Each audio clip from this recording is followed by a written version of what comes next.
an Unspoiled Network podcast.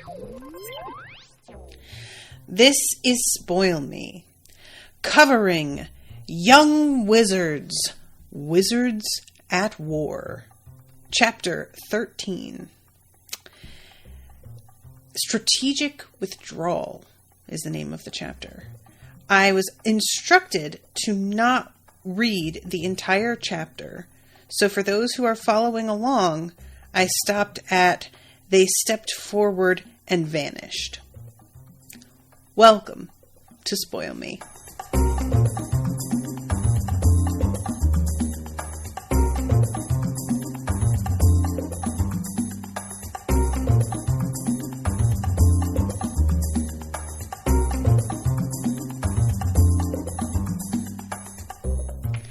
Welcome to the show, everyone. I am Natasha. Thank you very much to Yama for commissioning this episode. Yama is here in the chat. What's up, girl? And thank you very much to Jacob, who made the spreadsheet for what spots I should end at. Jacob actually updated the spreadsheet for the new date when I had to postpone this episode, and I just can't get over that attention to detail. Jacob, wow, you're really on it. So thank you for that. But yeah, so this section, it's fun. It's kind of funny to me that there's so much going on here. And after having, I think I didn't cover the last episode since October? When was the last one? It might have been more recent than that. Let me look. No, December 28th. So that was actually not that long ago. It feels like longer. There is so much that I had forgotten about the way that things had shaken out. I have the beginning of the book really firmly in mind, and then I had sort of forgotten about this youngster rebel who shows up and is I don't know, shit just didn't seem right to me. That's all I'm saying. And when I went back into it, I tried to back up a little bit and re-listen to the end of this. But I remember now that I had sort of made a comparison between her and maybe Mary Magdalene, and I'm curious about whether or not that's going to continue to be a thing if I'm going to continue to make that comparison, because as of right now, I'm sort of thinking that I was full of shit. So, we'll see. I'm just got my eye on it because I forgot about having that sort of connection that I was making. Yama says, I don't know how many more episodes we need to end this book. Haven't had any luck with open spots. It looks like there's going to be 2 more episodes. There's one booked for the 25th already. And then it will require 2 more episodes to finish up. One for chapter 14. And, I think I'm supposed to stop part way through 14 according to this, but it doesn't say where exactly. And then the finishing of 14 and 15. So 2 more episodes in total on top of what is booked already. But yeah, spots are hard to get. I'm sorry, everybody. So this section opens up with Dareen, and this whole thing here, I'm going to go back to right before the chapter begins and where we ended. Nita's presence has become vital. Whatever she went back to Earth to obtain, we've got to have it here very soon or fail. Dareen got goosebumps, and she wasn't sure what she was going back for. True. Let's hope that she has it when she arrives. Otherwise, all this will have been for nothing. And Spot went silent. And, Dareen said, hugging him a little closer. If she doesn't have whatever it is, Spot said, then there is no and. Word, I had forgotten shit ended that dire. Now, I'm assuming what it is that Nita went back for. Well, you know what? I was gonna say that it's Carmilla. Is it? But I'm maybe I'm wrong about that. Because, yeah, I guess Carmilla did get brought by Nita. I guess she wouldn't know exactly where they are on this planet. Because they have specifically kept this whole part of their mission hidden as much as they can. So yeah, I guess she would have had to meet her at the crossroads, in order to wind up united with the rest of the group. So, all right. Yeah, I think I'm going to stick with Carmela as my like theory on that. So this starts out, as Doreen vanished into her pup tent, Kit watched with considerable relief. Doreen could get difficult to deal with when Nita wasn't around to stomp on her. And just where are you, he thought, glancing at the walls of the cavern, as if Nita might suddenly step through one of them. So, in this section, we have Paunch and Kit. They have a little chat back and forth, and then Kit winds up being connected to... I'm forgetting her name. What's the name of our new bug friend? And he is able to like listen in on their conversation without either of them actually having to speak to him in a way that like I'm certain Paunch is aware of, but initially I was like, is he just eavesdropping or does he have permission for this? I'm assuming that if he wanted to, Paunch could keep him out of this, but he's not because he needs to be part of it, you know? Yama says just to make her brother mad. I swear to God, guys, Carmela in this section is so funny. You guys know that when she first was like irritated that they weren't including her, I was very much on their side. It's not for you. Not everything has to be. It's fine. And now that she is being included, one, all right, I guess I learned my lesson. And two, I really do enjoy her so much as like an addition of sassiness that I feel like was actually pretty badly needed now that I think about the dynamic of the group. Like, when you think about the sorts of personalities that you want in a crew of characters, you need somebody who is more serious. You need somebody who's a little bit reckless. You need somebody who is like sardonic and maybe a bit jaded. You need somebody who is funny and comic relief. Those are like a lot of the sort of archetypes that we have gotten used to in anything that has a sort of like ensemble cast. And I guess like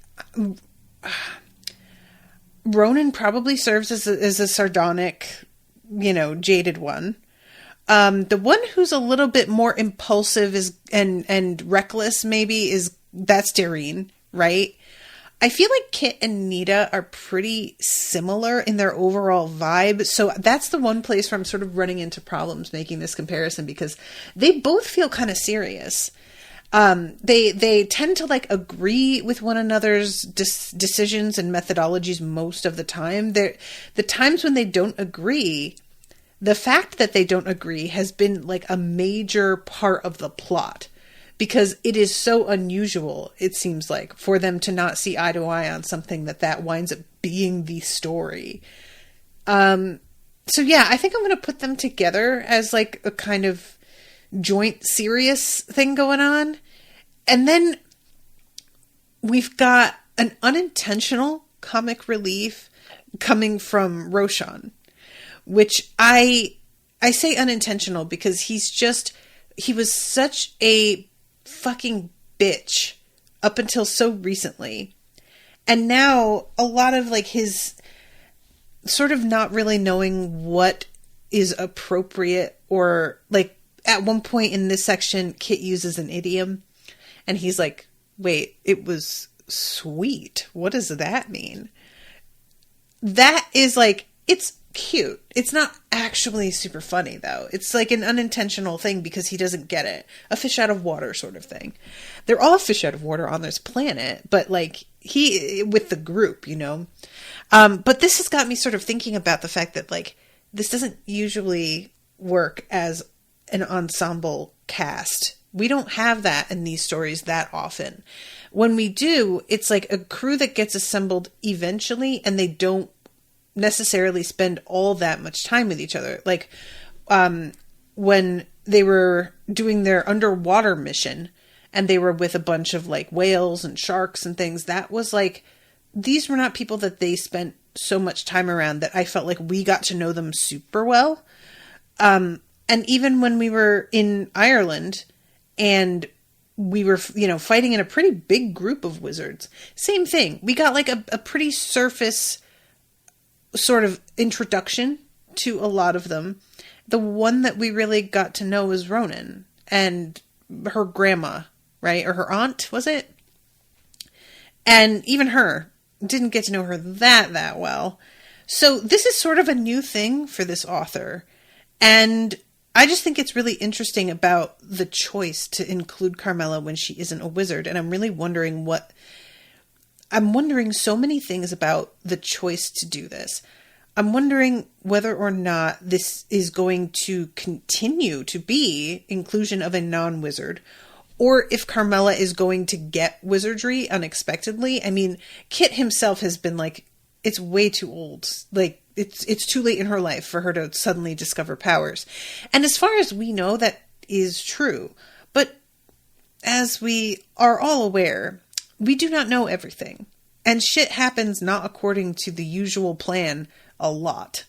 And in these books, fucking anything can go. As to how I feel about it, I kind of hope she doesn't. Not to say that I wouldn't enjoy Carmela with powers, because I'd be very fascinated to see what she decided to do with them. But what's tough, I think, about the wizardry aspect of these stories is that if you have it, there are so many rules and restrictions around the ethics of using it that I feel like it might be kind of hard to have a character like Carmela who can be so over the top, so extra. She's a girl after my own heart, obviously. Giving her access to this kind of like power, and she does, like, what can you have her do with it that doesn't feel a little irresponsible?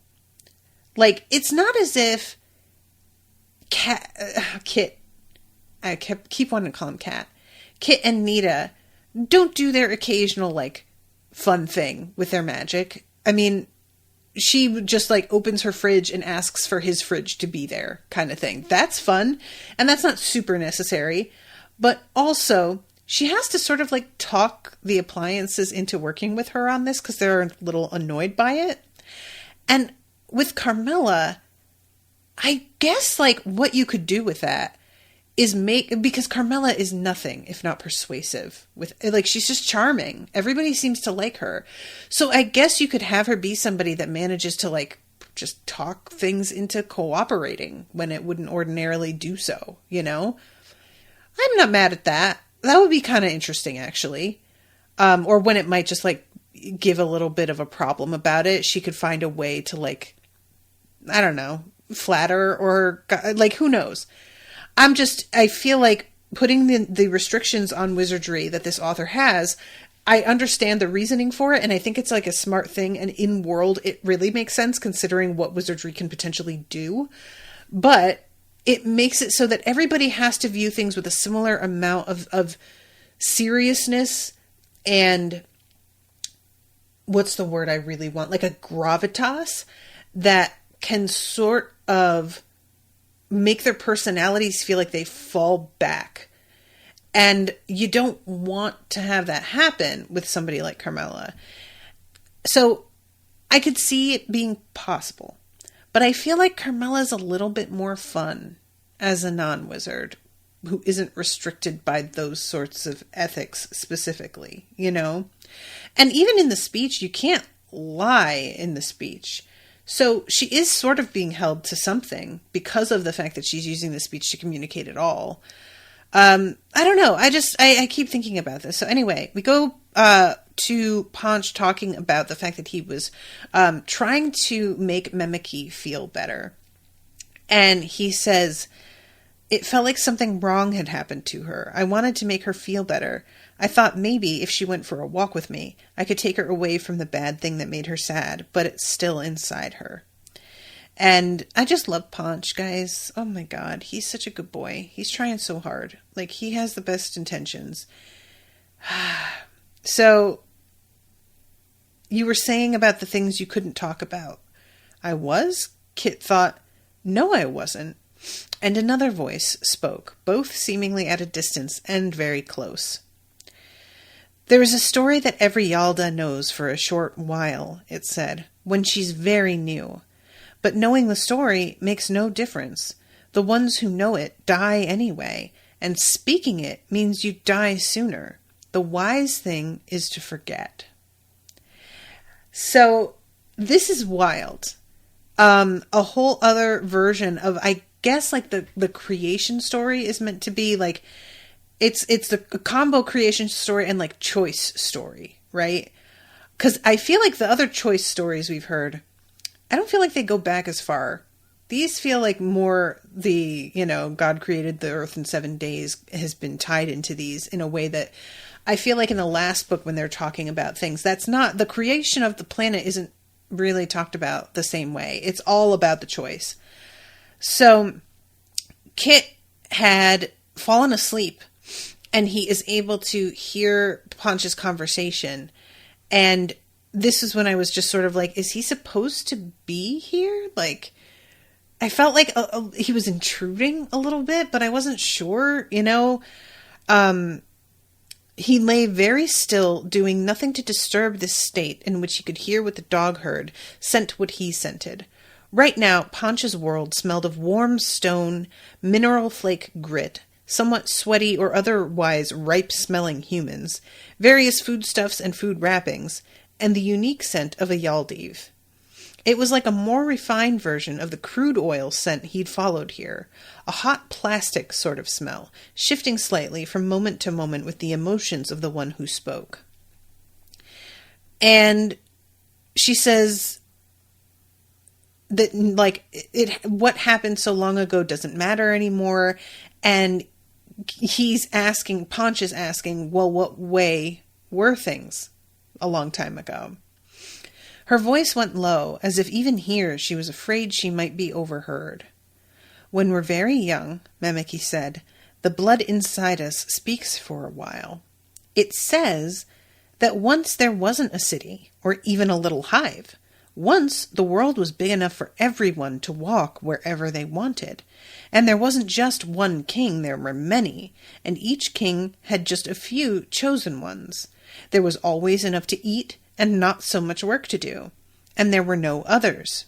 She briefly sounded confused. Or there were others who didn't want to kill us. I said it was a strange story. Then something happened, no one's sure what, but it's as if there was a bigger king who made everything to be built. The sky, the ground, the way our own king tells us how to build a nest and kill the enemy.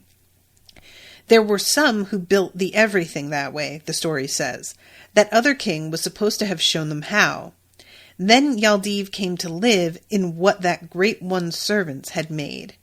They lived there a long time, and then she stops, like, as she's telling the story, it's like she sort of realizes that this actually doesn't make sense, does it? And I really enjoy this aspect of it because this is something that you can watch happen with people sometimes. If they are already starting to get a sense of like, things that I have been told might be bullshit. And then you ask them to like share with you what it is they've been told or believe. If you get somebody at the right time and you get lucky, as they begin to talk, they themselves begin to put two and two together and go, oh, wait a second. And I kind of imagine that this is what therapists must like wait for, because therapists, the whole point of them is for us to tell them what's like going on in our heads and our lives. And they very gently direct us into certain like thought patterns or questions, but they are not actually supposed to tell us what to do, which is sort of like what Nita winds up running into later here with the choice.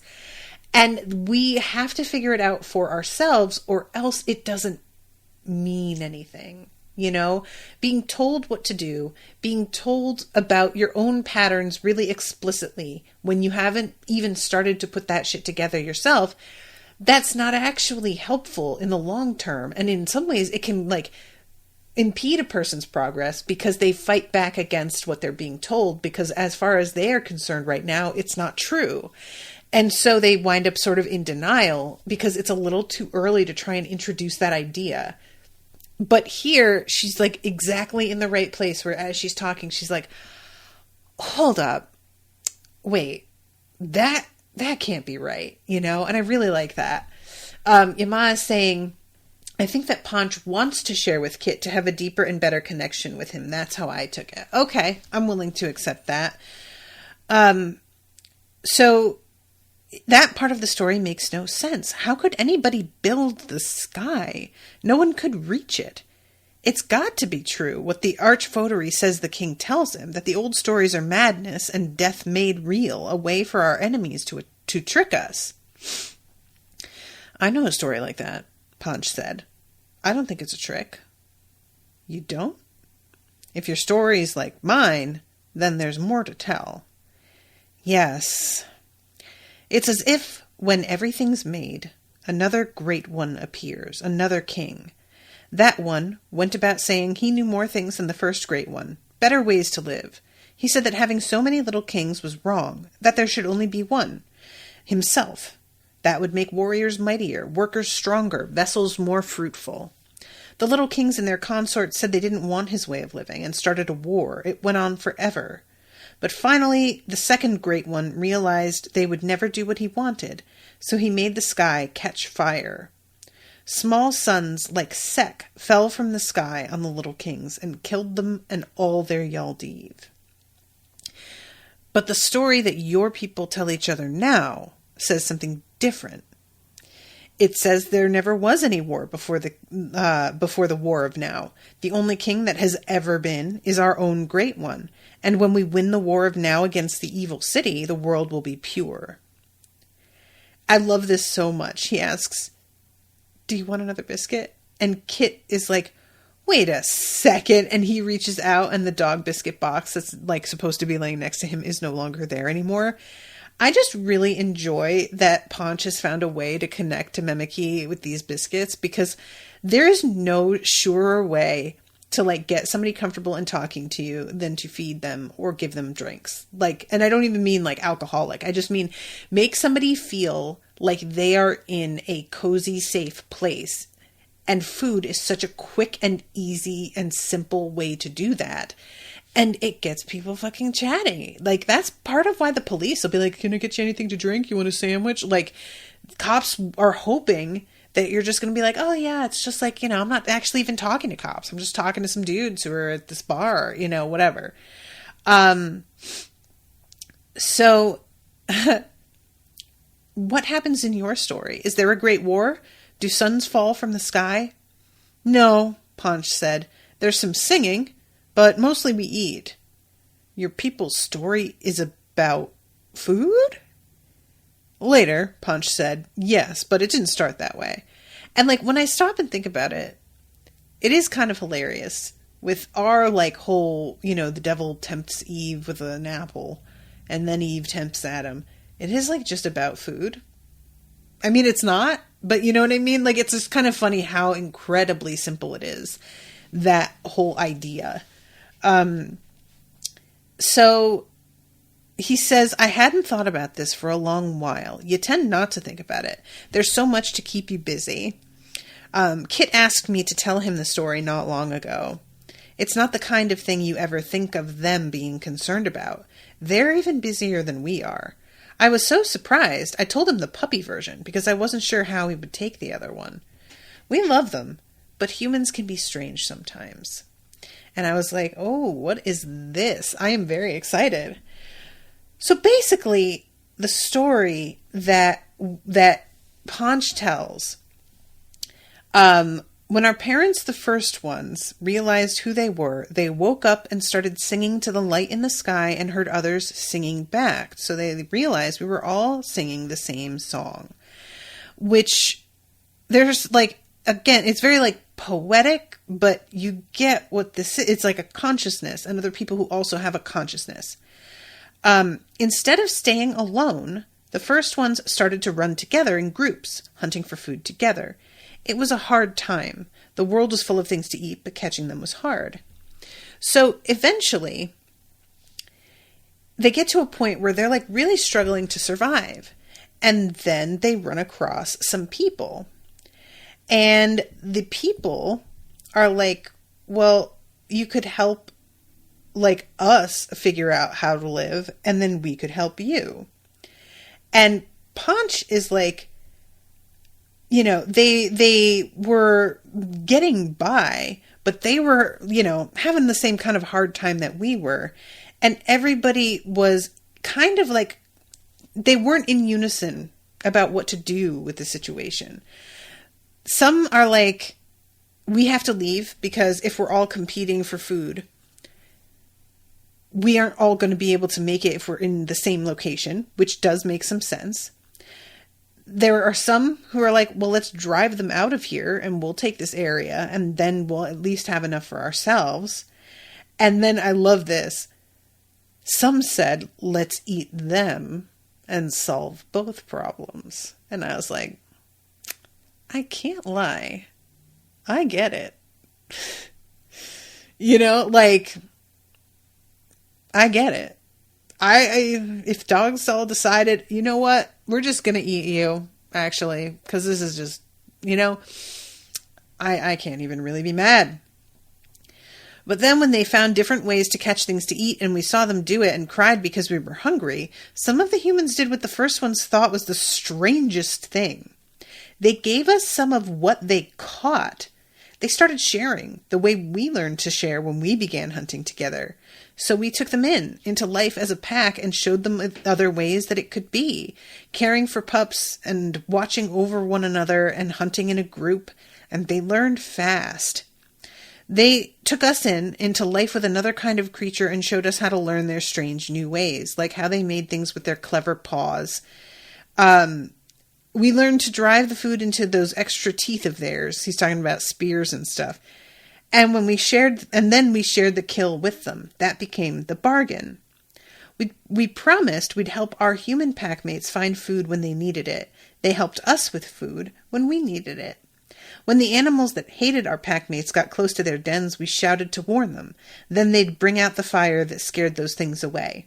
We'd even sit together after the meal and sing at the light together. It was a good time. If your story is like ours, Memeki said, the good time ends. Yes and no, Punch said. This is fascinating. We always heard voices when the light in the sky was full, the thing the humans call the moon. But there came a moon when all the first ones actually heard what the voices were saying. One sounded like the brightness of the moon, cold and small, sometimes louder and sometimes very faint and soft. It said, "The time comes for you to choose a new path in which you may become more than you have been.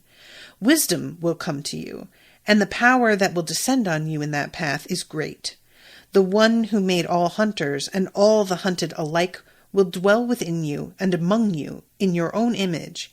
But to enter on that path, you must depart from your old comfortable certainties and walk the new way alone." And then a second voice spoke. It was more like the darkness of the moon, which is always all around it, trying to drown the brightness out. That voice said, "Greatness indeed awaits you. But these naked apes, who in your folly you treat like your own kind, will either turn you into slaves, after the manner of prey with their proper predators, will come to fear your greatness and kill you. And if you do my bidding and kill them first, neither death nor pain will touch you, and this world will be yours forever." "So your story has the killing as well," Memeki said. "Almost." The first ones drew aside to consider, and when they'd sung the matter over together, to the voices they said, "We've eaten the same meat as these creatures, and hunted in company with them. Though they're shaped differently, we're in pack with them. We'll do them no harm. Yet neither will we desert them, for without our companionship they might die." At this, the second voice laughed and said, "Fools and weaklings. In repayment of your kindness, the ones you've spared will make you their slaves. They'll change your bodies and your nature at their whim until you no longer know yourselves. And since you've chosen to stay in pack with them, you'll suffer the fate they suffer, death and pain until time's end. And that voice faded away into darkness, where it remains in the dark beyond the moon, always waiting its time. Yet, when it was silent, then the first voice spoke, still and small. It said, "You've put your proper choice aside, but this you did in loyalty's name, and so in life's. For life's sake, therefore, some of its power will descend to you. In every generation will be whelped among you some of those able to sing the speech that every creature hears. But no power more will come to you, and no new life, until you once more see before you the path you refused, and set out to walk it alone." And then that voice was silent, as though we'd sung to the silver of the moon from then till now. And though we'd sung to the silver of the moon from then till now, we haven't heard it again. We live and work and hunt with them as we did before, and we take care of them as we promised we would. They give us what we need, which was always their part of the bargain, so everything is fine. And when she's like, "So then why do you still sing to the light?" he says, "I don't know. It's a habit." So, this is really great to me, because this is something that I think a lot of us struggle with. And I'm going to break this down into like the sort of when I say a lot of us struggle with, I think that this applies just as much to something as simple as the food chain. Some animals seem to have more consciousness than other animals.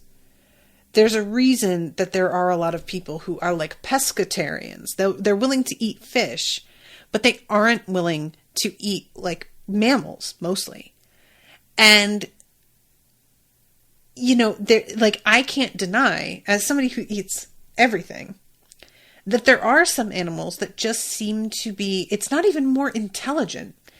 That feels too simple. It just feels like they are more conscious. That is not to say I won't still eat them, but I completely understand why there are certainly people who have trouble doing it and feel like, I don't know, guys, it's not really right. You know, is it right?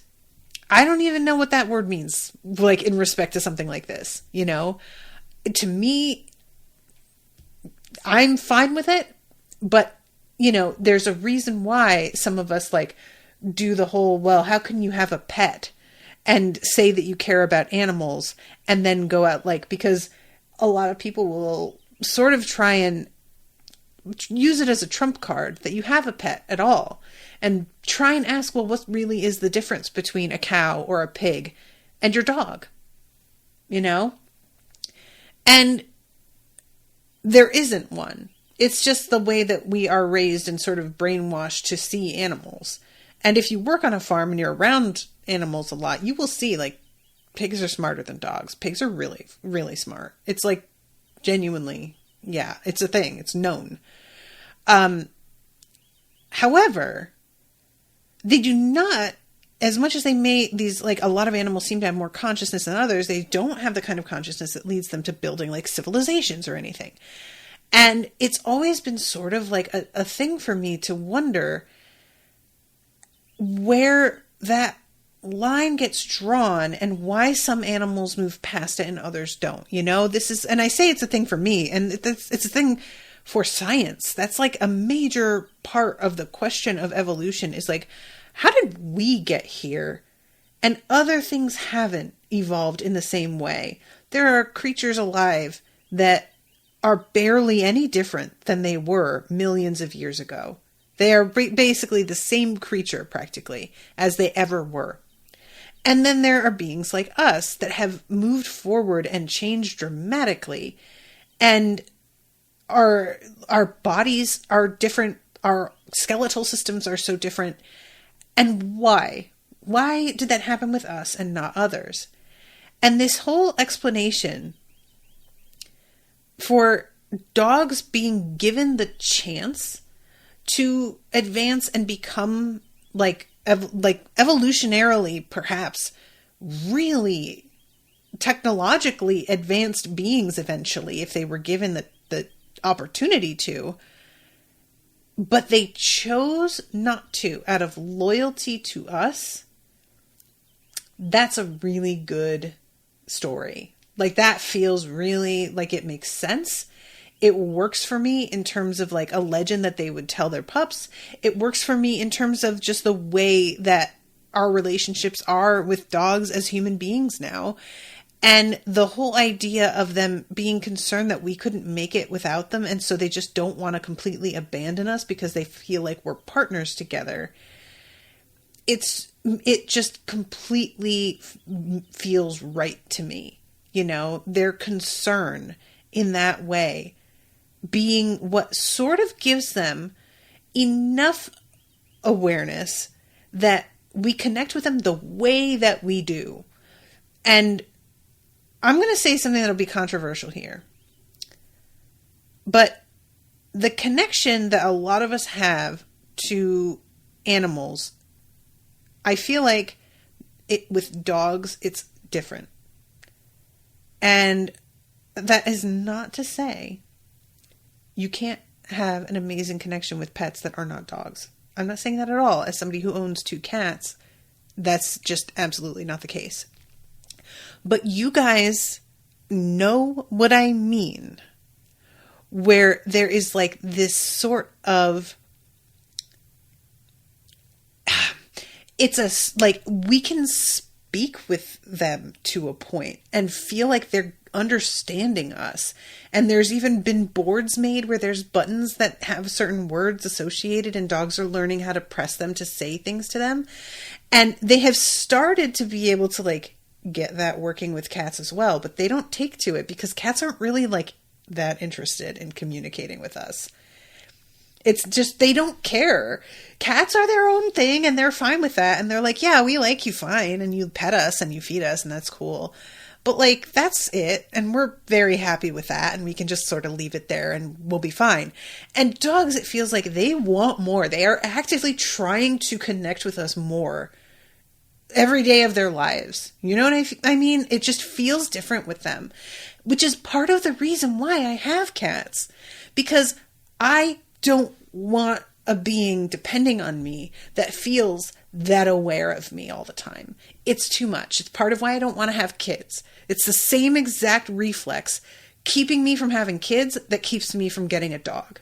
Too much. It just feels like the kind of pressure would be very different. Do you know what I mean? So, and again, I know this is going to be controversial and there are so many people who are not going to agree with this, and that's completely fine. But this is just my personal feeling on it. So the idea that dogs are out here with the potential option to make a different choice eventually and, you know, move on beyond being a companion animal to us the way that they are, so that they evolve themselves in a way outside of the way that they have evolved with us breeding them. Because honestly, it's kind of fucked up. The lone power is not wrong in saying like, they'll make you their slaves and they'll change your minds for you and they'll change your bodies and you won't know who you are. Like, low key, that's true. Breeding programs are a whole thing that I don't even like to get into because I don't know enough about them to really speak on them with any amount of like knowledge and intelligence. But we do know that there are certain breeds of dogs that are actively unhealthy due to the kinds of like features that we've bred into them, and that shortens their lives and makes their health worse. And it's just genuinely so sad to me that we've like done this and we prize it. We charge more for it. Like, ew. But you know, like I said, the lone power wasn't lying to them about that. It's just that any deal that you make, there are going to be downsides to it, and there are going to be things about it that feel either unfair or just like you have to ask yourself, is it really worth it? And that's always the question. Is it worth it? And you know, to go through the pain and the grief and whatever may come for the sake of this choice that I'm making. And the dogs evidently, like, it sounds like they will eventually be given the chance again, but it hasn't come yet. Let's see. No power more will come to you and no new life until once more you see before you the path you refused and set out to walk it alone. So they have to actively choose in a way that implies that they don't even see the path anymore. That when they set it aside, they pushed it out of their minds.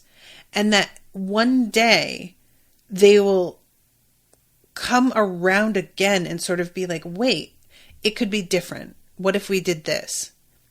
Which sounds sort of like a little bit of what Mimiki is also going through. So this whole thing with Mimiki, she is really having a difficult time processing the idea that, and as anybody would, that the stories she's been told as an adult are not true. That probably what she thought as a baby is more correct. And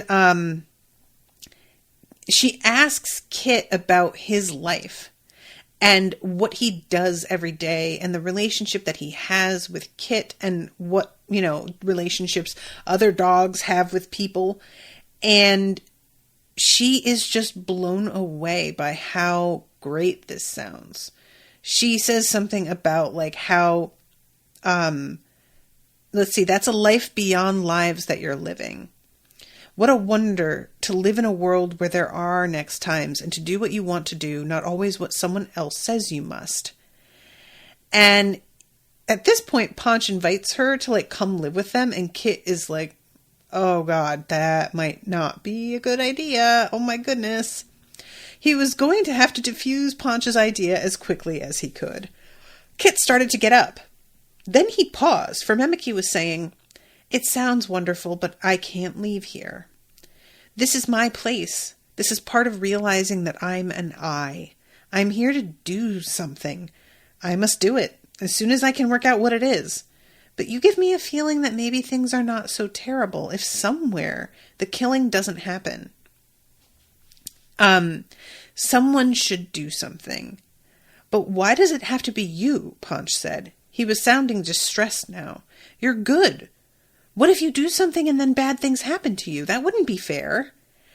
And this is really a nice sort of split in terms of their experiences, because this embodies part of why dogs have not chosen the path that will be potentially available to them. The fear of well, I don't know what's going to happen if we do that, and things could go wrong, and who knows how it would go. And so her decision to step down that path, which she hasn't quite made yet, as we find out later when she talks to Nita, isn't really computing for him. He doesn't get it. Why would you do that and risk yourself that way? And she says, though it's not fair, it might be right. Yo, that's a fucking whole sermon. To be honest, we as a species really tend to equate the words fair and the words right with one another. We just do think they're the same thing. And it has been quite a fucking process for me as a grown-ass woman to begin to realize that what's fair and what's right are so often not the same thing, actually. And it's hard to keep that in mind, because I can still have a really childish sort of basic understanding of things. I can still just be like, well, if they do it, then why can't those people do it? Or if I do it, then why can't he do it? And it's just, shit doesn't work in that kind of way most of the time. The kind of balance, when we say the word balance, we picture things being exactly even in a certain way that we also think of when we think of the word fair. And that's just actually kind of it's a baby's idea of fair. It's just so basic, So when she said that, I just had a moment of just Jesus, that's fucking true. If no one ever does anything, nothing will ever get better. Sometimes when I was young, I would go outside the city with the other moltlings, and in the forest we would hear the trees crying. I always thought what the workers did to them was wrong. But the Great One said the city had to be bigger so there could be more warriors to fight the others, and there was no way for the city to be bigger without the paper the workers made from the trees. Most Yaldiv didn't care about the trees one way or another, and though their weeping troubled me, I'd never have dared say what I thought, because the warriors are always looking for anyone who says the wrong word. There's never enough meat, and they get the first bite of any transgressor. Which truly, when she said it like that, I was like, Jesus. They basically like, well, you know, there's not enough meat, so they'll eat us. And I was just, fuck, you know? And as this begins to like take shape in her mind, she's beginning talking about like the process of her growing and really wondering if she can push the envelope now that she's like an honored one. She's one of the chosen like king's concubines, essentially. And like untouchable, so she still thinks. Is she going to have the opportunity to maybe make a change? I was almost ready to speak. Then I turned around and saw Yaldiv in the tunnel who weren't Yaldiv, and the world went strange. So they go on in this vein in general for a while, but eventually there's a tremor in the ground. And I genuinely thought maybe this was something happening power-wise with Memeki having some like revelations as she's talking to Paunch. No, sir. That is not it. It turns out the fucking Yaldiv have found them and are tunneling up to them from underneath, even though that shit is like solid rock. And this is supposed to be something that the one living inside Ronan has his eye on and keeps from happening. And it's the first instance we get of Ronan's like little guest, I guess, really demonstrating that his power is beginning to fucking stutter a little bit, because he does not notice this until it's like Kit already has figured it out, because he's looking at the manual and the map and investigating a little bit more closely, because some shit just does not feel right to him. So he's like ahead of one of these sort of godly beings in terms of knowing what the fuck is going on. And that made me so afraid. Like, I don't think I realized just how much I was depending on Ronan's guest to manage things for them. I knew that he couldn't do as much as I wanted him to be able to do. I knew that, you know, to a degree, the whole point of this thing is for them to do it themselves. And he can run point, but he isn't going to be able to really take any direct action himself. And I knew that, but still he had power available, and even having that was reassuring. And now even something as simple as making sure we're not going to be attacked is beyond him. And I hate it. I just hate it right now. So, let's see. I'm trying to get to the spot because it takes a while before like Kit puts two and two together here, but I'm running out of time. So I really need to like get to the point. So let's see. Oh, this is when Roshan does this thing where he summons matter, basically like a tiny handful of the sun is the vibe that I get, to attack the Yaldiv that are coming at them, because they're coming in sort of waves, and they think that there's only maybe 5 or 6 of them, and then it turns out that they're just sort of staggering their approach so that some of them are still out of range when these people defend themselves so that they don't get hurt. And let's see. Okay. The next few Yaldiv to come up from the under immediately charged at Memeki with claws open. And this is when Kit expands his shield to protect her. And later on, Memeki is like, first of all, I can't believe that you actually protected me the way that you said you would. I kind of, to be honest, didn't think that would happen. But also, what the fuck? They are not supposed to be able to come at me. I'm untouchable. That's like the point of my position. And they were trying to kill me. And what is up with that? And I was just like, newsflash, Memeki. They fucking know that you're a rebel. It's as simple as that. It was surprising to me that she's even asking the question. Of course they're trying to kill you. You're out here fraternizing with these people whom, even if the king didn't realize what they were actually doing here, he knew that they were fucking imposters. You know, even if they're working with faulty information, they know that you are talking to and sharing secrets with people who are not of your own kind. It's no question to me that would be enough for them. You know, she says something about how, like, if anybody says a wrong word, they make us into meat. Well, this sounds like what you're talking about, girl. Why is this shocking to you? I don't know. I was just surprised at her being, like, really puzzled and shaken by this in a way that I thought she would have taken for granted that being caught here meant that they would try to kill her. So this is when Nita and Carmela come through the portal, and Kit is just like, oh God, this is like the best possible time for them to turn up, but also this sucks. This is not what I want them to have to deal with the second they come in. Although he's thinking only about Nita because he hasn't realized that Carmela is here quite yet. That comes a little bit later. So Nita, let's see, I'm trying to find the spot. Between one breath and the next, it was as if a star had fallen into the crevasse. So this is what ends the battle. And then Kit is able to, like, take a moment and speak to Nita. And Nita reconnects with Dareen as well in this moment that was so adorable because Dareen just basically, like, launches herself at her sister and tackles her. And Kit's reaction to Carmela being here, it's described as, like, he is even more surprised than if the lone one himself just walked the fuck in right here. He is so floored. Just truly, I think it's like a combination of this doesn't make sense, but also he says to himself, what did I do to deserve this?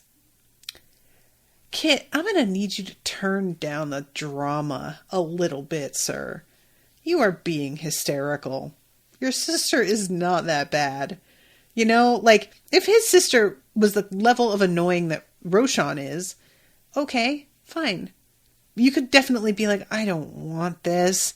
But Carmela is just a little annoying to you. Get over it. Get over it.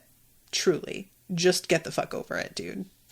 And I'm saying, like, she's a little annoying to him because that's how siblings are, right? They just, like, know the fucking buttons to push and how to get under your skin. So, to a degree, that's just unavoidable. But also, everybody else likes her, Kit. I don't know what to tell you.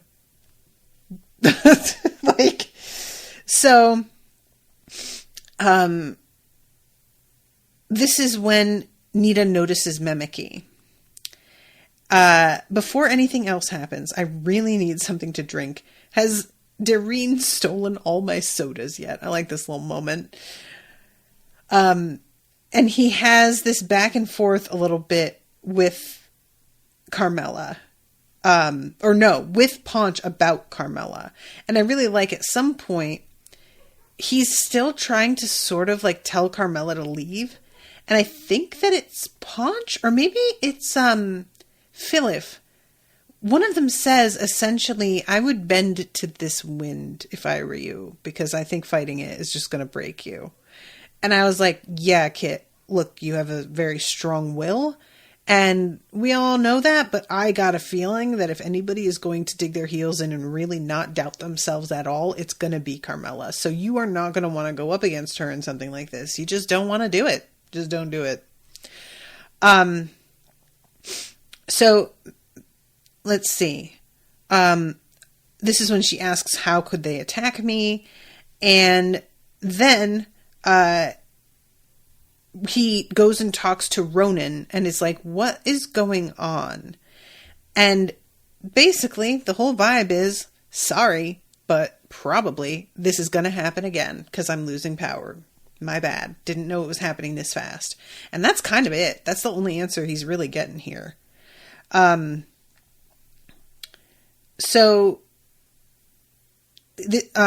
by the former crevasse, Philip and Roshan were checking over their Mokhtar roofs, and Paunch had run over to them in the slender figures who now stood by Philip and was fluffing up his fronds. Just look at you, said Carmela. You wore your hat all the way here. I just love the weird, like, flirtiness that she has going on with these completely alien creatures. I don't know, like, this just, I love it so much. It is so delightful to me. So now, here I am having some quality smooch time with my favorite doggy, and you're just standing there ruining it. Bear with me while I ask one of these nice people for a spell or something to destroy you with. She glanced around.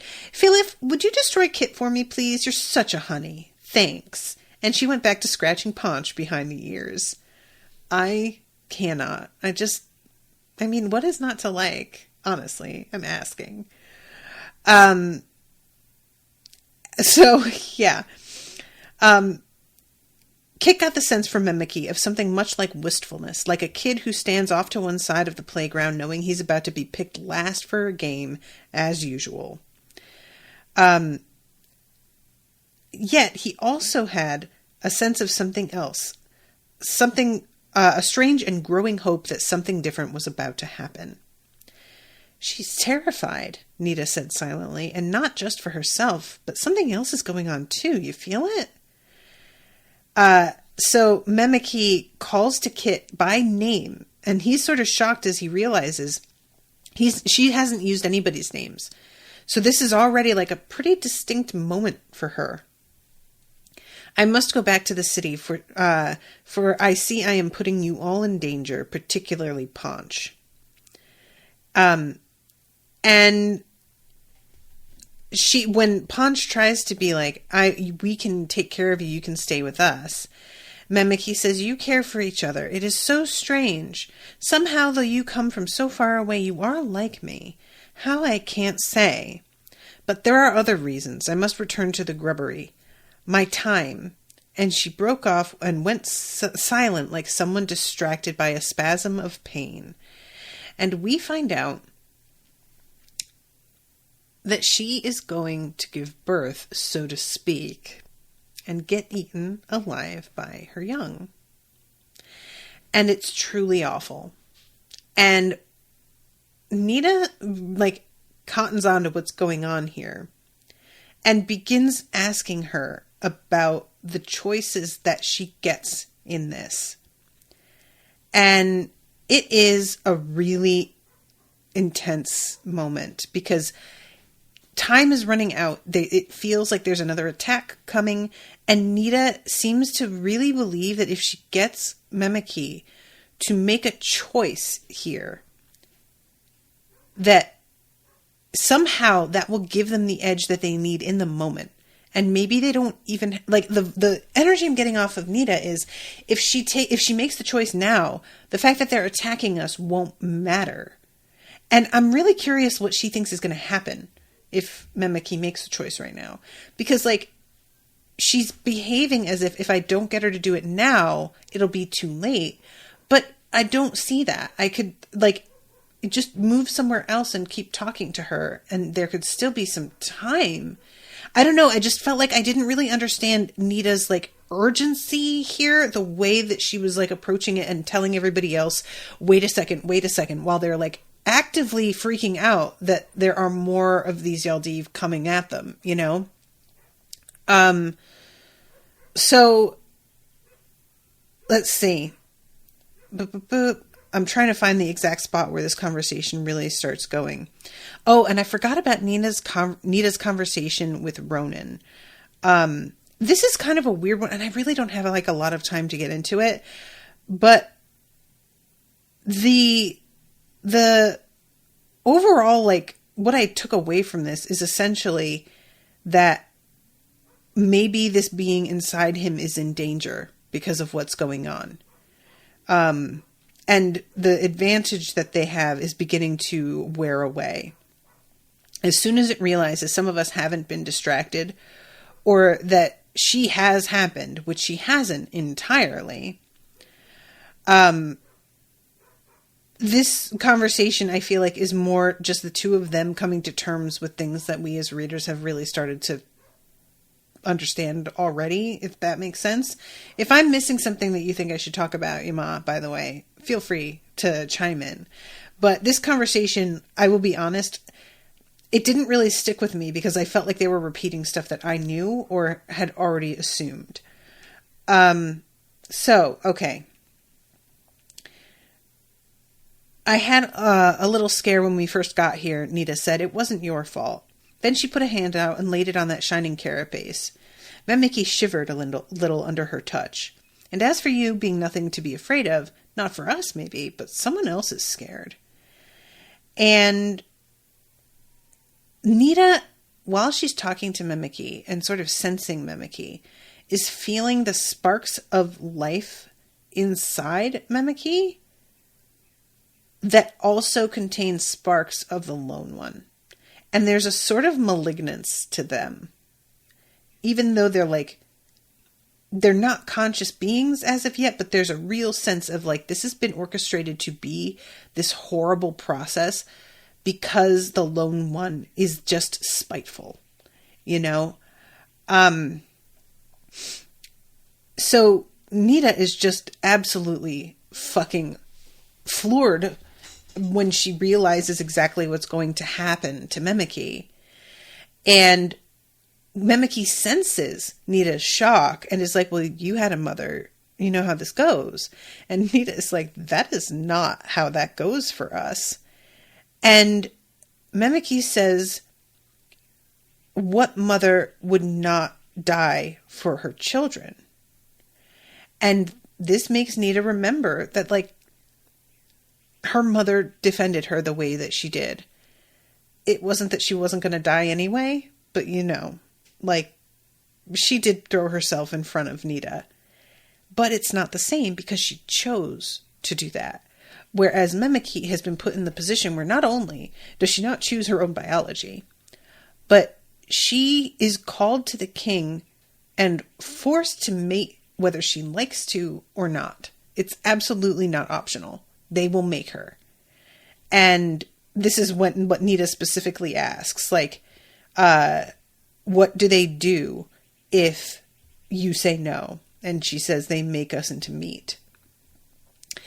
And there's this moment here with Nita thinking about the like little, I don't know what to call it, the little riddle, I guess. Within every dewdrop, a world of struggle. And this was it, she realized. The struggles were the same. The answers were the same. This was the key. I'll be honest. I don't get that. I don't get the connection that she is making here to this moment with that rhyme. Like, I just don't really understand. To me, like, the struggle is the same, the answers are the same. Again, I thought that we were already there. I thought we knew that. And is that all that she's supposed to get from that rhyme? I thought there was going to be like more to it. Do you know what I mean? And it just felt sort of like, I don't know. I felt a little bit let down by this because it seemed like this is a concept that I thought she knew of already, that we are all having to make the same choices and the same like basic parameters apply to all of us. I don't know. So basically Nita starts like kind of yelling at Memiki about how like it does not have to be this way. You just don't know any other way. And you've been put in a position where you don't get to choose.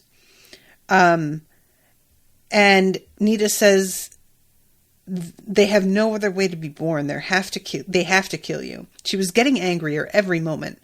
It was another of the Lone Power's favorite gambits, perverting the way life worked just to spite it. There might be more to it than that. Never mind that right now. Once things were different, but now you're called to the king. And this is when she asks, can you not go? And she says, no, I have to go. And this is where Nita just keeps on being like, hold on, guys, hold on.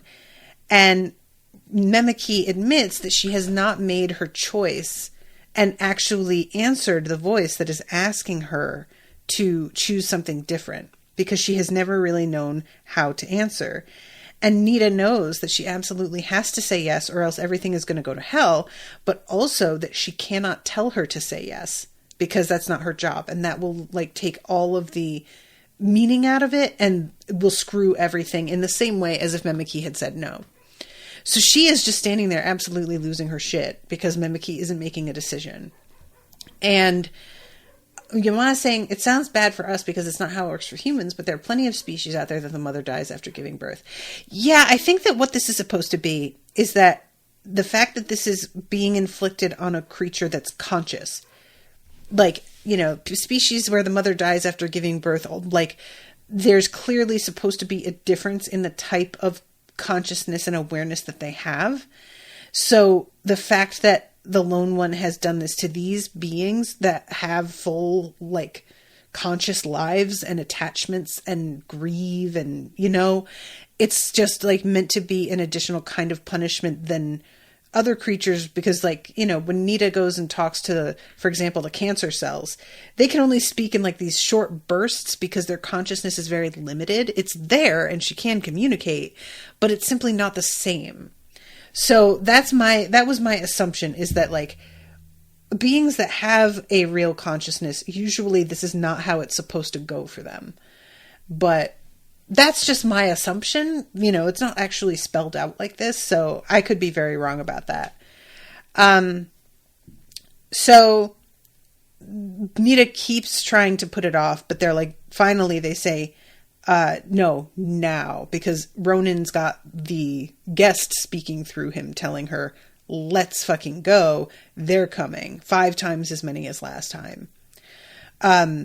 So we find out that Philip has set up this little thing for them to travel with. And I love Nita just being like, literally, what would we do without this guy? He is such a better senior than all of us. He is so prepared. I cannot get over it, which I really enjoyed.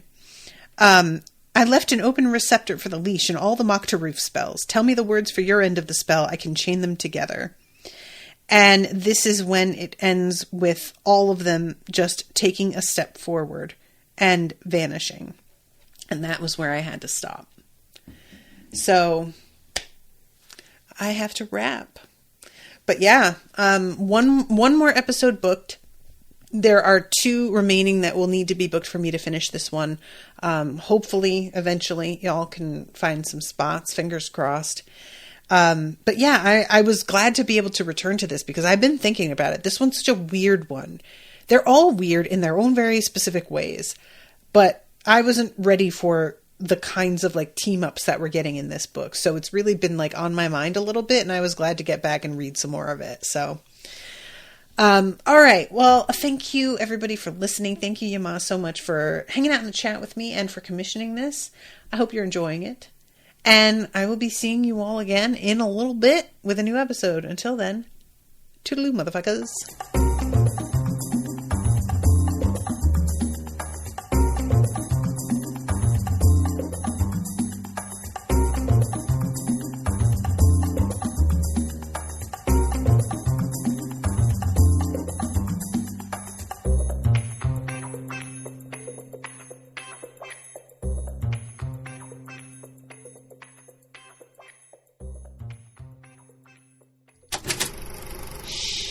That was an Unspoiled Network podcast.